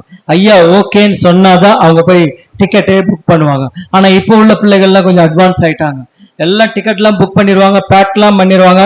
பண்ணிட்டு, ஐயா இந்த வாரம் நாங்க ஊருக்கு போறோம், நீங்க ஜெபம் பண்ணி கொள்ளுங்கள் என்று சொல்லுகிறவர்களாய் மாறிவிட்டார்கள். அருமையான தேவனுடைய பிள்ளைகளே, அப்ப பாருங்க, இன்னைக்கு அநேகருடைய அன்பு தணிந்து போய்விட்டது. தேவனிடத்துல விசாரிக்கிறது இல்லை. எல்லாவற்றுக்கும் பாருங்க, இது ஒரு எக்ஸாம்பிளுக்கு சொல்லுகிறேன். ஆரம்ப நாட்கள்ல சொந்த ஊருக்கு போனா கூட ஜனங்கள் தேவனுடைய மனிதனிடத்துல ஆலோசனை கேட்கிறவர்களாய் காணப்பட்டாங்க. இன்னைக்கு பாருங்க, திருமணம் முடிக்கிறது, இந்த திருமண காரியங்கள் எல்லாம் பாருங்க, எல்லாவற்றையும் அதாவது பெண் பார்க்கிறாங்க, பார்த்து விட்டு அந்த பெண் போட்டோவை எடுத்துட்டு ஐயா இடத்துல கொடுத்து, ஐயா இந்த பெண் தேவ சித்தம் தானா, கொஞ்சம் பார்த்து சொல்லுங்க, இதை நாங்க பார்த்து இருக்கிறோம், நீங்க ஜெபம் பண்ணி சொல்லுங்க ஐயா என்று சொல்லி கேட்பார்கள். அப்படித்தானே ஆரம்ப நாட்கள் எல்லாம் இருந்தது. இப்பொழுது எப்படி இருக்கிறது என்று தெரியாது. ஆனா இந்த நாட்கள்ல பாருங்க, எல்லாவற்றையும் அவர்களே பிக்ஸ் பண்ணி எல்லாம் முடித்துட்டு பத்திரிகை எல்லாம் கூட போட்டுட்டு ஐயா இடத்துல, ஐயா இந்த நாள்ல நாங்க பிக்ஸ் பண்ணிருக்கோம், நீங்க எங்களுக்கு நடத்தி கொடுங்க என்று சொல்லுகிற அளவுக்கு மாறிவிட்டது. அருமையான தேவனுடைய பிள்ளைகளே, எவர்கள் தேவனுடைய ஆவியினாலே நடத்தப்படுகிறார்களோ அவர்கள் தேவனுடைய புத்திரர் எனப்படுகிறார். நாம் எல்லாரும் தேவனுடைய புத்திரர் என்றால் தேவ ஆலோசனை கேட்கிறவர்களாய் காணப்பட வேண்டும். எங்கே ஆலோசனைக்காரர்கள் அநேகர் உண்டார்களோ அங்கே என்ன நடக்கும்? சுகம் உண்டாகும் என்று நாம் வாசிக்கிறோம். இன்னொரு இடத்துல வாசிக்கும் போது ஆலோசனைக்காரர்கள் அநேகர் உண்டாயிருந்தால் அங்கே ஜெயம் உண்டாகும் என்று சொல்லி பார்க்கிறோம். நாம் செய்கிற காரியத்திலே நாம தலையிடுகிறதான ஒவ்வொரு விஷயத்திலும் பாருங்க, கர்த்தர் நமக்கு ஒரு ஜெயத்தை கட்டளையிட வேண்டும் என்றால் அங்கே ஒரு ஆலோசனை வேண்டும். நீங்க தேவனுடைய ஜனங்களோடு ஆலோசனை செய்யலாம், தேவ ஊழியக்காரோட ஆலோசனைகள் செய்யலாம். ஒரு காரியத்தை நீங்கள் செய்வதற்கு முன்பாக பலரிடத்துல பாருங்க, நீங்க யாரிடத்துல ஆலோசனை செய்ய வேண்டும் என்றால் உலக மக்களிடத்தில் அல்ல, தேவனுடைய பிள்ளைகளிடத்துல நீங்க ஆலோசனை செய்ய வேண்டும். தேவ ஊழியரிடத்துல ஆலோசனை செய்ய வேண்டும். இப்படி ஆலோசனை செய்து அப்படி ஆவியினாலே நடத்தப்படும் போது பாருங்க, நம்ம செய்கிற நடத்துகிற எடுத்து முடிக்கிற காரியங்கள் எல்லாம் ஜெயமாய் நடைபெறும். அதே நேரத்துல நாம ஒரு வளர்ந்த அனுபவத்திலே காணப்படுகிறோம் என்பதை அறிந்து கொள்ள முடியும். எவர்களெல்லாம் தேவனுடைய ஆவியினாலே நடத்தப்படுகிறார்களோ அவர்களெல்லாம் தேவனுடைய புத்திரர் என்று நாம் பார்க்கிறோம். அருமையான தேவனுடைய பிள்ளைகளே, நாம் புத்திரராய் மாற வேண்டும். எந்த சூழ்நிலையிலும் பாருங்க, நாம புத்திரராய் காணப்பட வேண்டும். புத்திரராய் இருக்கிறவர்கள் தேவனுடைய ஆவியினாலே நடத்தப்படுகிறார்கள். நம்மிடத்துல ஒருவேளை ஆவியானவர் குறைவாய் இருக்கலாம், ஆவியினுடைய நடத்துதல் இல்லாம இருந்திருக்கலாம். நீங்க என்ன செய்ய வேண்டும் என்றால் இன்றைக்கு போய் ஜெபம் பண்ணுங்க. ஆண்டவரே, உம்முடைய ஆவியை அளவில்லாமல் தாங்க, கீழ்ப்படுகிறவர்களுக்கு தந்தரப்படுகிற பரிசுத்த ஆவி என்று நாங்கள் வாசிக்கிறோமே, நான் உமக்கு கீழ்ப்படுகிறேன் ஐயா, எனக்கு அந்த ஆவியை அளவில்லாமல் தாங்க, உங்களுடைய நடத்துதல் கொண்டு போங்க என்று சொல்லி நாம் ஜெபம் பண்ண வேண்டும். அருமையான தேவனுடைய பிள்ளைகளே, நாங்கள் பாருங்க, ஆவியினாலதான் நடத்தப்பட நடத்தப்பட வேண்டும். பாருங்க, யாரோ சொன்ன மெசேஜ நாங்க எடுத்துக்கொண்டு கொடுக்கிறது அது சரியான காரியம் அல்ல. ஒவ்வொரு நாளும் பாருங்க, ஒவ்வொரு ஊழியக்காரரும் ஆண்டவருடைய சன்னிதானத்துல உட்கார்ந்து ஆவியானவர் சபைக்கு சொல்லுகிறது என்ன, ஆண்டவரே எனக்கு காண்பீங்க, இன்றைக்கு நம்முடைய சபைக்கு ஆண்டவர் கொடுக்கிற வார்த்தை என்ன என்று சொல்லி கர்த்தருடைய சன்னிதானத்துல கேட்கும் போது கர்த்தர் காண்பிக்கிறவராயிருக்க இந்த வார்த்தை குறித்து பேச வேண்டும் என்று கர்த்தர் எங்களோடு பேசுகிறார். அதை கொண்டு இதுதான் தேவாவியினாலே நடத்தப்படுகிறது. தேவாவியினாலே நடத்தப்படவில்லை என்றால் அங்கே ஒரு பாருங்க, எந்த ஒரு சத்தமும் உண்டாகாது, எந்த ஒரு அசைவும் உண்டாகாது, எவருடைய மனமும் திறக்கப்படாது. அன்றைக்கு பேதுரு பாருங்க, அவர் அற்புதமாக பிரசங்கம் பண்ணி கொண்டத போது அநேகருடைய இதயங்களை ஆண்டவர் திறந்து கொடுத்தார். அநேகர் ரட்சிக்கப்படுவதற்கு ஒரே நேரத்தில் ஆயிரமான ஜனங்கள் கர்த்தரிடமாக திரும்புவதற்கு அது ஏதுவா காரணம் என்னவென்றால் தேவ ஆவியினாலே நடத்தப்பட்டார். ஒரு முறை மக்கதோனியாவுக்கு அவர் கடந்து சென்று தேவனுடைய வார்த்தையை அறிவிக்கும்படி கடந்து சென்றார். அதற்கு முன்பாக அவர் ஒரு வெளிப்படுத்தலை பார்த்தார். என்னவென்றால், ஒரு மக்கதோனியாவிலிருந்து ஒரு மனிதன் அவரிடத்திலே எங்களுக்கு நீர் உதவி செய்ய வேண்டும் என்று கேட்பதாக அந்த ஒரு வெளிப்படுத்தலை பார்க்கிறார். அந்த தரிசனத்தை பார்த்துவிட்டு தைரியமாக மக்கதோனியாவுக்கு போகிறார். அருமையான தேவனுடைய பிள்ளைகளே, தேவ ஆவியினாலே நாம் நடத்தப்பட வேண்டும். எந்த சூழ்நிலையிலும் பாருங்க, ஒரு சில இடங்கள்ல ஆபத்து இருக்கும், ஆனா ஒருவன் தேவ ஆவியினாலே நடத்தப்பட்டான் என்றால் எந்த ஒரு ஆபத்திலும் சிக்கிக் கொள்ள மாட்டார்கள். அருமையான தேவனுடைய பிள்ளைகளே, இன்றைக்கு வாலிப பிள்ளைகள் எல்லாம் தேவ ஆவியினாலே நடத்தப்படாமல் அவர்கள் தம்முடைய சுய ஆவியினாலே பிசாசுடைய ஆவிகளுக்கு தங்களை ஒப்பு கொடுத்து கிறிஸ்தவ பிள்ளைகள் தான் பாருங்க, கிறிஸ்தவத்தில் வளர்க்கப்பட்டு வருகிற பிள்ளைகள் பாருங்க, அவர்கள் என்ன செய்கிறார்கள் என்றால் இந்து முறையில இருக்கிறதான இந்து பிள்ளைகளை கல்யாணம் பண்ணும்படி அவளை லவ் பண்ணி கல்யாணம் பண்ணி போய்விடுகிறார்கள். அவருடைய வாழ்க்கை எப்படி இருக்கிறது என்று பார்த்தீர்கள் என்றால் அவள் எல்லாம் கண்ணீரும் கையுமாக இருக்கிறார்கள். அருமையான தேவனுடைய பிள்ளை, இன்றைக்கு அநேக வாலிப பிள்ளைகள் தேவ ஆவியினால் நடத்தப்படாதபடிக்கு உலக சிநேக தேவனுக்கு விரோதமான பகை என்று அருமையாய் எழுதப்பட்டு நம்முடைய கரங்களிலே கொடுக்கப்பட்ட எவ்வளவுதான் வசனங்களை கேட்டிருந்தோம் பாருங்க, பிசாசானவன் அநேக வாலிப பிள்ளைகளையும் வாலிப பெண் பிள்ளைகளையும் பாருங்க அவன் வஞ்சித்து இவ்விதமாக பாருங்க அந்நிய நிகத்திலே அவிசுவாசியுடனே பிணைப்பட்டு விடுகிறார்கள். இதோட காரியம் என்ன நடக்கும் பாருங்க, பிற்காலங்களில் வாழ்க்கை மிகவும் மோசமாகி விடுகிறது. கண்ணீரும் கையுமாய் இருக்காங்க. நான் இங்க வேலூர்ல ஊழியர் செய்து கொண்டிருக்கிறேன். வேலூர் மாரநாதா சபை என்கிற அந்த சபையில தான் அங்கே ஊழியர் செய்து கொண்டிருந்தேன். இப்போது தனிமையாக ஒரு ஊழியத்தை ஆரம்பித்திருக்கிறேன். அங்கே ஆரம்பித்து 1 மாத காலம் நான் ஊழியம் செய்து கொண்டிருக்கிறேன். அருமையான தேவனுடைய பிள்ளைகளே, அங்கே நான் பார்த்திருக்கிறேன், அங்கே வருவார்கள் பிள்ளைகள் என்னிடத்துல கண்ணீரோட, சின்ன சின்ன பிள்ளைகள் தான், வாலிப பிள்ளைகள், ஒரே ஒரு சின்ன கை குழந்தையோட வருவார்கள். கண்ணீரோட என்னிடத்துல சொல்லுவாங்க, ஐயா என் கணவருக்காக ஜெபம் பண்ணுங்க, வீட்டுல சமாதானம் இல்ல, ஒரே பிரச்சனை, எனக்காக ஜெபம் பண்ணுங்கள் என்று சொல்லுவார். நானும் மிகவும் ஊக்கத்தோடு, ஆண்டவரே இந்த பிள்ளைகள்லாம் இப்படி இருக்காங்களே இவளுக்கு உதவி செய்யுங்க என்று சொல்லி நான் ஜெபம் பண்ணி அனுப்பிவிட்டேன். அதுக்கப்புறம் பாருங்க, அந்த ஃபாஸ்ட் வந்தாரு. ஐயா இன்னைக்கு யாருன்னா வந்தாங்களான்னு கேட்பார். அப்ப நான் சொல்லுவேன் இப்படி வந்தாங்க. அப்ப அவர் சொல்லுவாரு, இவங்க எல்லாம் ஆண்டவருக்குள்ள இருந்தவங்க ஐயா, நம்ம சபையில ஞானஸ்நானம் பெற்ற பிள்ளை, ஆனா இவங்க உலகத்துல போய் ஒரு அவிசுவாசிய கல்யாணம் பண்ணி வந்துட்டாங்க, அதனால்தான் இன்னைக்கு கண்ணீரோட இருக்கிறாங்க என்று சொல்லி அவர் சொல்லும் போது எனக்கு ஆச்சரியமா இருந்தது. அருமையான தேவனுடைய பிள்ளைகளே பாருங்க, இன்றைக்கு அநேக தேவனுடைய பிள்ளைகள் இப்படி வழி தப்பி போய் அவர்களுடைய வாழ்க்கையை கெடுத்துக் கொள்ளுகிறார்கள். தேவனுடைய ஆவியினால் எவர்கள் நடத்தப்படுகிறார்களோ அவர்கள் தேவனுடைய புத்திரர்கள். தேவ புத்திரர் எப்போதும் கஷ்டத்துக்கு நேரா போகவே மாட்டாங்க. அவங்க எங்கேயும் வருத்தப்பட மாட்டாங்க. அவங்க மகிழ்ச்சியா இருப்பாங்க. 4 பேருக்கு உதவுற நிலைமையில தான் தேவ புத்திரர் இருப்பாங்க. பாருங்க, நான் கொஞ்ச நேரத்துக்கு முன்னாடி சொன்னேன், அவங்க பாருங்க சமாதானம் பண்ணுகிறவங்க யார் என்றால், பஞ்சாயத்து செய்கிறவர்கள் யார் என்றால் நாட்டாமை என்று சொல்வார். அப்படி போல தேவன் உங்கள் ஒவ்வொருவரும் நியாயாதிபதிகளாய் ஏற்படுத்தி வைத்திருக்கார். வரும் காலங்களில் கடைசி நாட்களிலே நீங்கள் அல்லவோ இந்த உலகத்தை நியாயம் தீர்க்க போகிறீர்கள் என்று சொல்லி நம்மை குறித்து தீர்க்க தரிசனமாய் கர்த்தர் சொல்லியிருக்கார். கடைசி நாட்களில் நடக்க போகிற காரியம் என்னவென்றால், நாம் தான் நியாயாதிபதிகளாய் நியாயஸ்தானத்தில் உட்கார போகிறோம். அப்படிப்பட்டவர்களாகிய நாம் தேவ புத்திரராய் இருப்போம் என்றால் எல்லா இடங்களிலும் கர்த்தர் நம்ம உயர்த்த வல்லவராய் இருக்கார். நாம் தேவ புத்திரராய் மாற வேண்டும். பிள்ளைகளாய் இருக்கிற வரைக்கும் அடிமையானவனுக்கும் சிறு பிள்ளைகளுக்கும் வித்தியாசம் இல்லை. ஆனால் நீங்க தேவபுத்திரராய் மாறிவிட்டீர்கள் என்றால் உங்களை பார்க்கும்போது அநேகர் கையெடுப்பார்கள். பெரிய பெரிய ஆட்கள் கூட, வயதில் மூத்தவர்கள் கூட பாருங்க, உங்களை பார்க்கும்போது கையெடுத்து உங்களுக்கு வணக்கமாய் வணக்கம் சொல்லுவார்கள். காரணம் என்னவென்றால் கர்த்தர் உங்களுக்கு கொடுக்கிற அது ஒரு அருமையான ஒரு நிலையாக இருக்கு, ஒரு ஸ்தானமா இருக்கு. அந்த ஸ்தானம் எப்பொழுது உண்டாகும்? நீங்கள் தேவபுத்திரராய் மாறும்போது இந்த ஸ்தானம் உண்டாகும். அப்ப முதலாவது பார்த்தோம், கிறிஸ்துவரிடத்துல உருவாகும் போது அவர்கள் தேவபுத்திரராய் மாறுகிறார்கள். இரண்டாவது பார்த்தோம், சமாதானம் பண்ணுகிறவர்கள் அவர்கள் தேவபுத்திரராய் காணப்படுகிறார்கள். இப்போது மூன்றாவது பார்த்தோம், தேவனுடைய ஆவியினாலே எவர்கள் நடத்தப்படுகிறார்களோ அவர்கள் தேவபுத்திரர் என்று நாம் பார்க்க. அருமையான தேவனுடைய பிள்ளைகளே, ஆண்டவர் கடைசி நாட்களில் அதாவது மீட்கப்படும் நாளுக்கென்று முத்திரையாக பெற்ற அந்த பரிசுத்த ஆவியை துக்கப்படுத்தாதிருங்கள். அந்த பரிசுத்த ஆவி நம்மோடு இருப்பாரானால் நம்மளை நடத்துவார், அவர் நம்மை தாங்குவார், நம்மை ஏந்துவார், நம்மை தப்புவிப்பார், பல விதமான காரியங்களுக்கு நம்ம நீங்களாக்கி ரட்சிப்பார். நம்ம எங்கேயும் போய் சிக்கிக் கொள்ள மாட்டோம். அருமையான தேவனுடைய பிள்ளைகளே, நீங்க பாருங்க, எப்போதும் நாங்க உங்க கூட இருக்க மாட்டோம், ஆனா உங்களோடு இருக்கிற ஒருவர் இருக்கிறார், அவர் பரிசுத்த ஆவியானவர். அவரை மாத்திரம் துக்கப்படுத்தாதீங்க. அவர் நம்மோடு இருப்பாரானால் நம்மை சரியான பாதையிலே அவர் நடத்தி செல்ல வல்லவராய் இருக்கிறார். கர்த்தருடைய பரிசுத்தமுள்ள நாமத்துக்கு மகிமையுண்டா. கடைசியாக ஒரு காரியத்தை நாம் வாசித்து முடிக்கலாம்.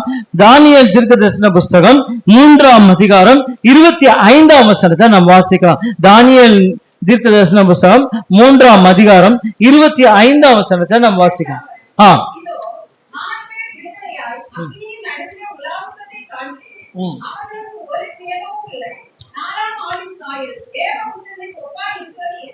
பாருங்க, நாம் எல்லாரும் அறிந்திருக்கிற ஒரு சம்பவத்தை நாம் இங்கே பார்க்கிறோம்.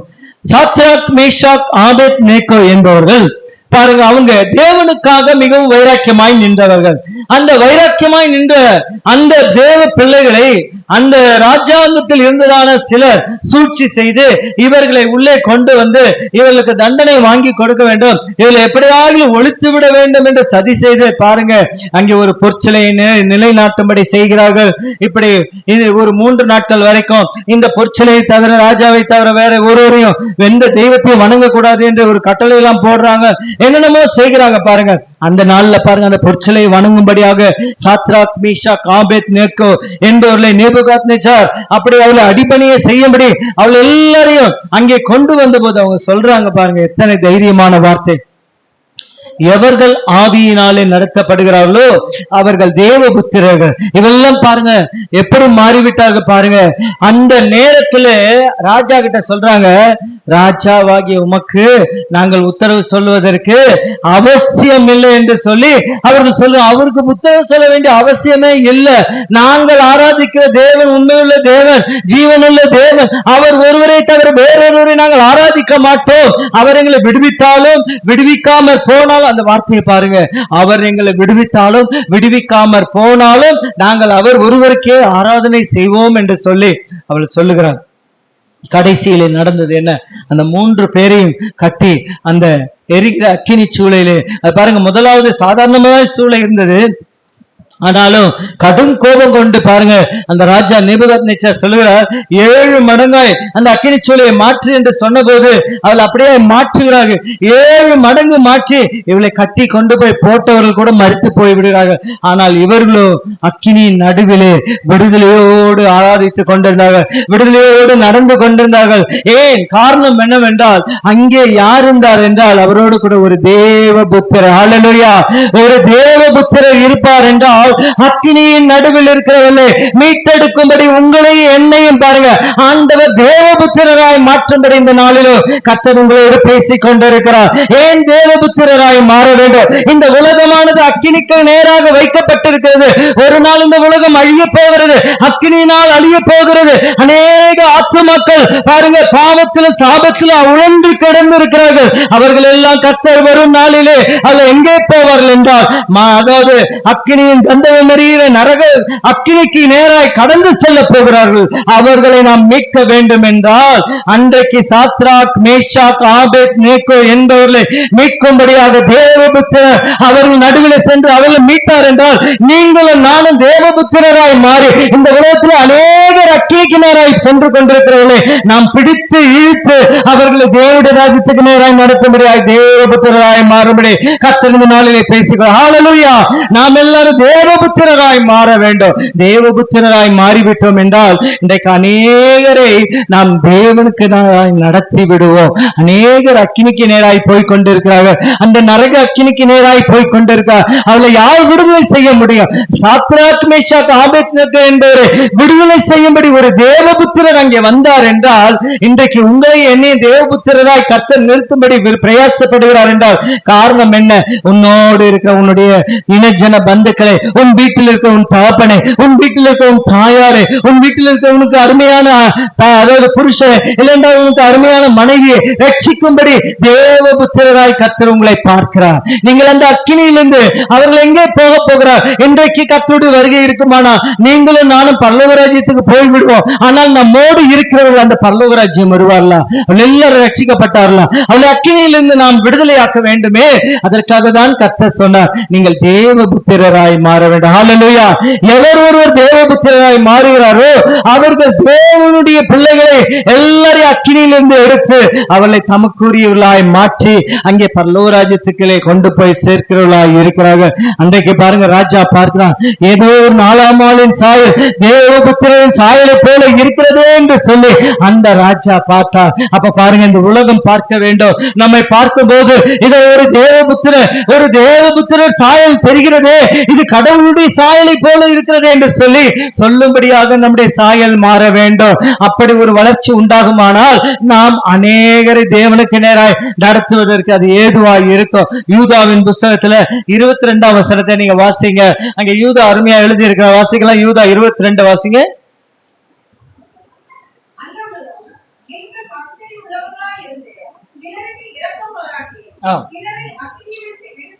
பாருங்க என்ன சொல்லப்பட்ட, சிலரை அக்கினியிலிருந்து இழுத்து விட்டு என்று சொல்லி எழுதப்பட்டிருக்க.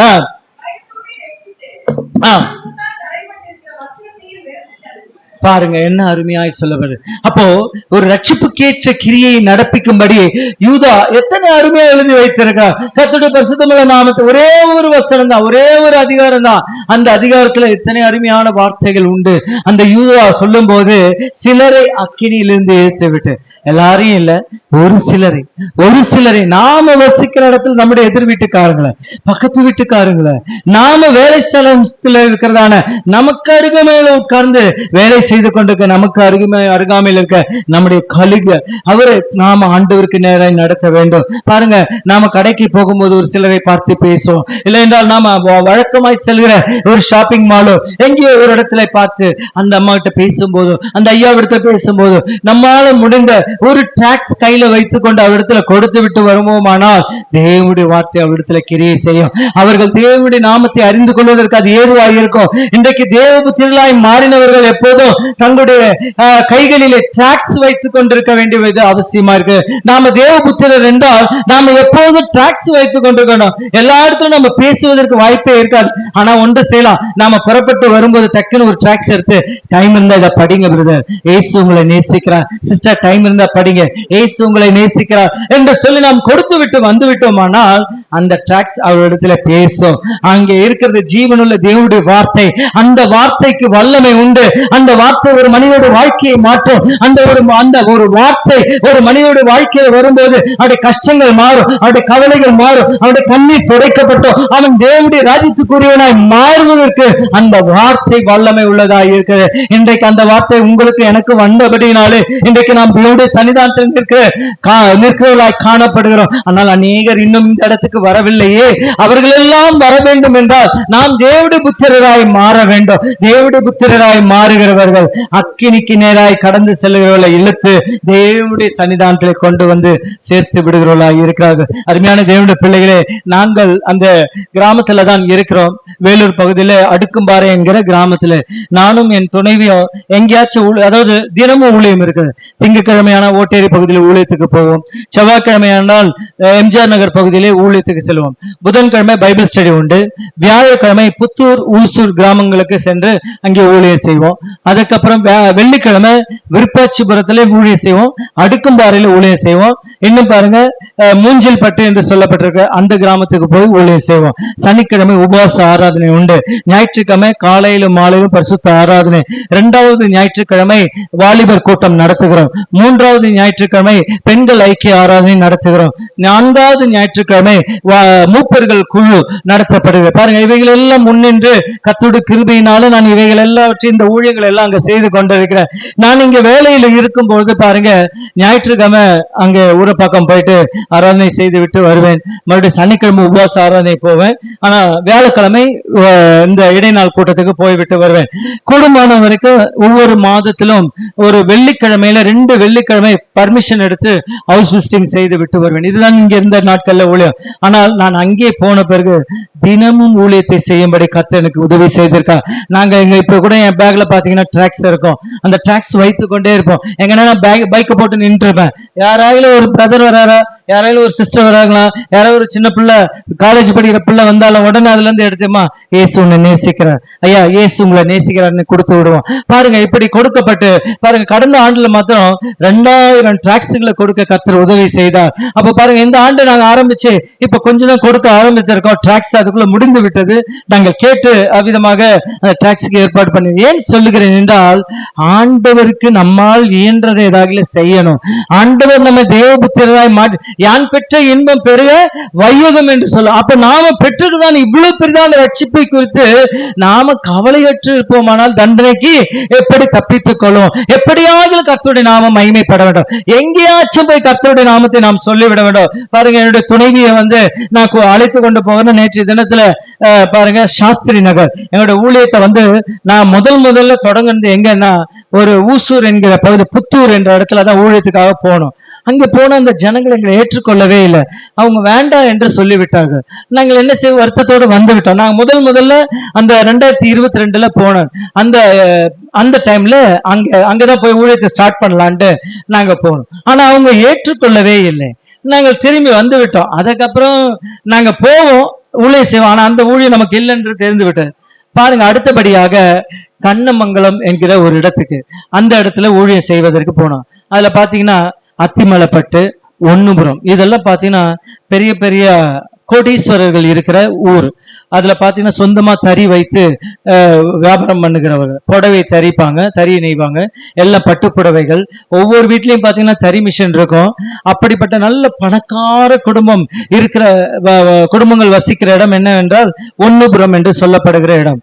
அதுக்கு பக்கத்துல அத்திமலைப்பட்டு, அந்த பக்கம் பாத்தீங்கன்னா கண்ணமங்கலம். இன்னும் அத்திமலைப்பட்டுக்கு ரோட கிராஸ் பண்ணி இந்த பக்கம் வந்தா அங்க அது ஒரு கிராமம், அங்க ஒரு கிராமம் இருந்தது. அந்த கிராமத்திலயும் போய் நாங்க ஊழியத்தை செய்தோம். பாருங்க, அங்கிருந்து ஒரு தலைவரை சந்திச்சு அங்கே போய் ஊழியம் செய்து விட்டு வந்தோம். இப்படி எங்களால முடிந்து விட்டு ஒவ்வொரு வீடுகளுக்கு ஏறி போய் அந்த டிராக்ஸ் கொடுத்தோம். அநேக சொன்னாங்க, அங்கெல்லாம் போனா ரொம்ப கஷ்டம் பிரதர், பெரிய எதிர்ப்புகள்லாம் இருக்கும்.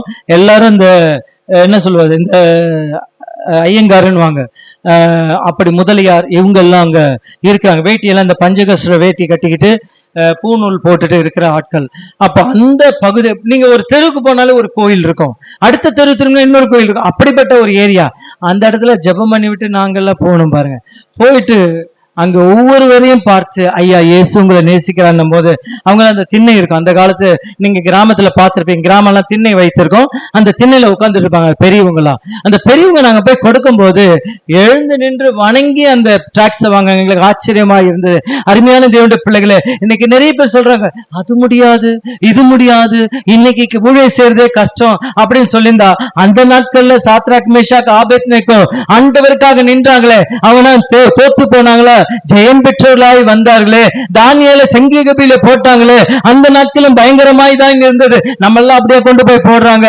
அப்படி இல்லையே, இந்த நாட்கள் எல்லாம் சுலபமான நாட்கள் தான். நம்மால் முடியும். கர்த்தர் நமக்கு அந்த கிருபையை தருவார். நாம செய்ய வேண்டியது அக்கினியிலிருந்து இழுத்து விடும்படியாக சிலரையாவது, ஒரு சிலர், எல்லாரையும் இல்ல, ஒரு சிலரையாவது அக்கினியிலிருந்து இழுத்து விடும்படி நீங்க அந்த கிரியை செய்வீர்களானால், நாங்க நெக்ஸ்ட் டைம் நான் இங்க வரும்போது ஒரு சொந்த ஆலயத்துல நாம் எல்லாரும் ஆராதனை செய்வதற்கு கர்த்தர் உதவி செய்வார். ஹல்லேலூயா.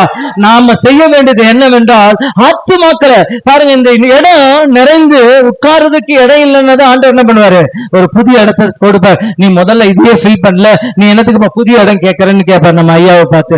அப்படினால நாம செய்ய வேண்டியது என்ன, அநேகரை நாம நீதி கொடுப்படுத்தும்படியாக அக்கினியில சென்று கொண்டிருக்கிறவர்களே நாம பிடித்து இழுத்து தேவன் பக்கமாய் கொண்டு வர வேண்டும்.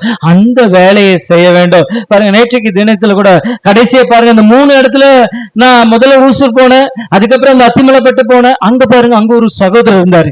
அவர் ராஜேஷ், அந்த தம்பி பேரு. அந்த தம்பி என்னன்னா, ஆரம்பத்துல ஊழியர் செய்திருக்கார். ஏதோ ஒரு பிரச்சனையில பின்வாங்கி போய்விட்டார். அவர் வீட்டுலதான் அநேகர் கூடி வந்திருக்கிறாங்க. இவர் ஒரு பின்வாங்கி போனதுனால அந்த சபையே நடத்த முடியாம போயிருக்கு. இப்ப நாங்க போய் நடத்தும் போது, அவரை கூப்பிடும் போது அவர் சொல்லுவாரு, ஐயா நான் வரல, நான் வந்த ஊழியை சித்திக்காது, நீங்க மாத்திரம் போங்கன்னு எங்களை அனுப்பி விடுவார். எனக்கு அந்த விஷயம் தெரியவே தெரியாது. அதுக்கப்புறம் கடைசியாக சொல்லும் போதுதான் அவர் நடந்த சம்பவங்கள் எல்லாம் சொன்னார். மிகவும் வருத்தமா இருந்தது.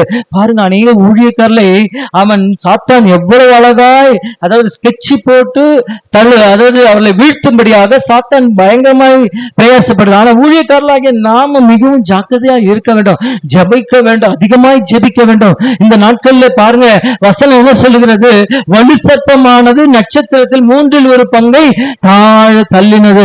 அந்த நட்சத்திரம் 1/3 பங்குல இருக்கிற நட்சத்திரத்துல நாம இருக்கக்கூடாது என்று சொல்லி நாங்கெல்லாம் ஜெபம் பண்ணுகிறவர்களாய் காணப்படும். ஆண்டவரே நிற்கிறேன் என்று சொல்லுகிறவன் விழாதபடிக்கு எச்சரிக்கையாய் இருக்க கடவன் என்று சொல்ல. ஆனா அதுக்காக ஜெபம் பண்ணுகிற, ஆண்டவரே எங்களை நிறுத்த, எல்லாரையும் பஸ்ல ஏத்தி விட்டு அவங்களெல்லாம் அந்த பரமராஜ்யத்துக்கு அனுப்பிவிட்டு அப்புறம் நாங்க போகலன்னா எங்களுடைய நிலைமையை கொஞ்சம் யோசித்து பாருங்க.